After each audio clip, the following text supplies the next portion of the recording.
Yo, what is going on, guys? This is Failing YouTuber Marvin. I have for you guys today another YouTube gameplay. This is a 55-1 domination on the map Standoff, where I think I have 7 captures and 11 defends. This is a double swarm gameplay. Hope you guys enjoy that in the background. This is also on my old account, in case you guys were wondering. So, this commentary is going to be talking about how I became a legend at my school. Literally, to this day, people at my school still consider me a legend, which was from a couple years ago. But there's a couple things I forgot to mention in the last video. So, I actually made myself a brand new channel banner and picture, as well as, Twitter header and picture for Twitter. And I actually personally think they look pretty nice. Not to brag or anything, I actually spent a pretty good amount of time, and I don't know, they actually look somewhat professional now. So, I don't know, let me know what you guys think of those. I thought I did a pretty good job of them. And I also forgot to mention in my last video, the biggest roast of all time. Seven, the guy I was talking about, I'm pretty sure I didn't mention this in the last video. He wanted to challenge me to a rap battle. We were standing in the lunchroom, and I told him I decided to use a prop for the rap battle. So I told him, Seven, go stand by this trash can over here, okay? And he's like, okay. He's probably thinking, okay, what's he gonna say? And I hit him with this line: you're standing by the trash can, that's where you belong. You can't sing anything, not even a song. Everybody overreacted so hard. One of my best friends at my school was literally on the ground, just pounding his fist into the ground, laughing so hard just because of that one line. It was pretty hilarious. A lot of people were just going, oh, the reaction was just amazing. Very beautiful thing to see. So that's not actually what made me a legend. It was definitely a contributing factor, but it wasn't the actual finishing product. So there was this thing that we would do at our school called the Sasquatch Call that my friend introduced me to, that we called for short the Squatch Call. So my friend described it as short duration, high frequency call. Basically, it's the equivalent of a little girl screaming, but only for a split second. So because I'm 17 years old, I cannot actually demonstrate this for you guys, but 15-year-old Marvin over there could had this unique ability, and I told my friends at the lunch table one day that I could scream like a little girl, and at first they didn't believe me, but then they told me, do it, and then I showed them, and yeah, I could scream like a 6-year-old girl. The way you got into trouble at my school was getting demerits, rather.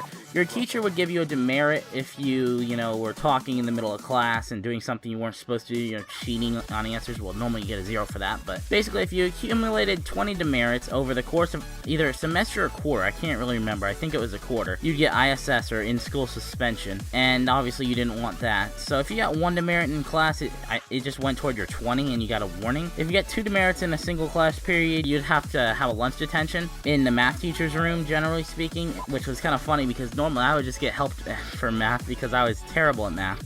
But then, if you were Sasquatch calling in there, you'd probably be in big trouble. If you get 3 demerits in one class period, however, you would get sent to the principal's office, and principal is a cool dude. No, just kidding, that was one scary motherfucker. My friend was mouthing off all class period, and he already had 2 demerits during Spanish class.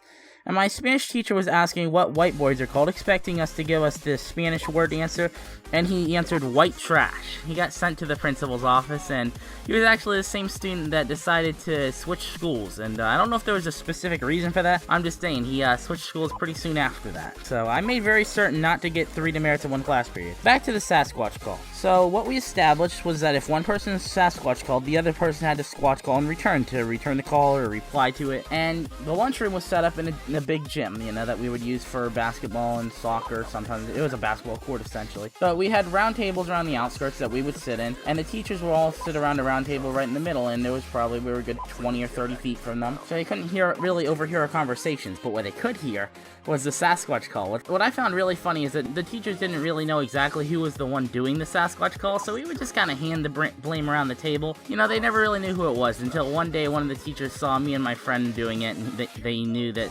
that we were the only people that could do it. So after that, we had to be very careful when and where we did the Sasquatch Call. So as the end of the year approached, I knew that so long as I didn't get 20 demerits, I wouldn't really get in any big trouble, but I didn't want to get 2 demerits in a class period because then I get a lunch detention, and my teacher kind of caught on to the fact that if I only got 1 demerit, I didn't really get in big trouble, so I did a Sasquatch Call. So eventually he caught me doing it one day. I think there was like 3 or 4 weeks left in the school year, and he made me write an essay. He made me write him a 2-page essay on why I should not do the Sasquatch Call. And for every day that I didn't turn this into him, he was going to give me a demerit. And considering there was still about 3 weeks left in the school year, I would definitely have ISS if I didn't write this out for him. I decided to write this, and I started thinking of ideas, and I'm like, okay, why I shouldn't scream like a 6-year-old girl, which sounds actually pretty awesome and funny at the same time, but it's a little bit annoying. So I thought, okay, it's kind of annoying, it kind of might hurt people's ears, it's a little bit irritating. But that was about it. I couldn't really think of any other things. So I just decided to write bullcrap, basically. You guys aren't going to believe what I'm about to say, and I'm just going to say right now, it actually is true. Okay, I actually wrote down on this paper, and I remember to this day, I could not forget, this is what I wrote. Some people might be unnerved by the fact that the Sasquatch call is a mating call. I wrote that on my paper.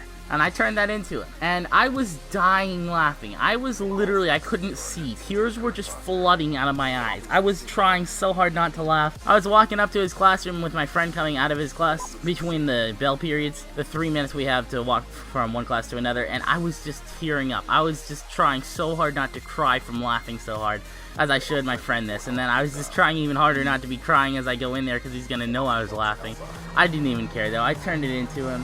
And surprisingly, he kind of forgot about it after that. He didn't find it funny, obviously. He was kind of mad at me, but he kind of forgot about it after that, and I just thought that was awesome. I decided not to Sasquatch call anymore that year, because I think if he had caught me after that, he probably would have just straight up sent me to the principal or something. I finished out that school year, and then I switched schools to the school I'm going to now, and I really don't get into too much trouble. I guess I've kind of matured, which I know, kind of a good thing, kind of not. But that Sasquatch call, and writing that essay, and telling everybody about the essay, and the fact that they knew it was true because I showed my friend, that's what made me a legend at my school, to this day. So I hope you guys enjoyed the commentary. Follow me on Twitter, the link will be down in the description. Like the video if you guys want to hear more stories in the future. I think my dad might have a few stories. I definitely have another one or two, not too many.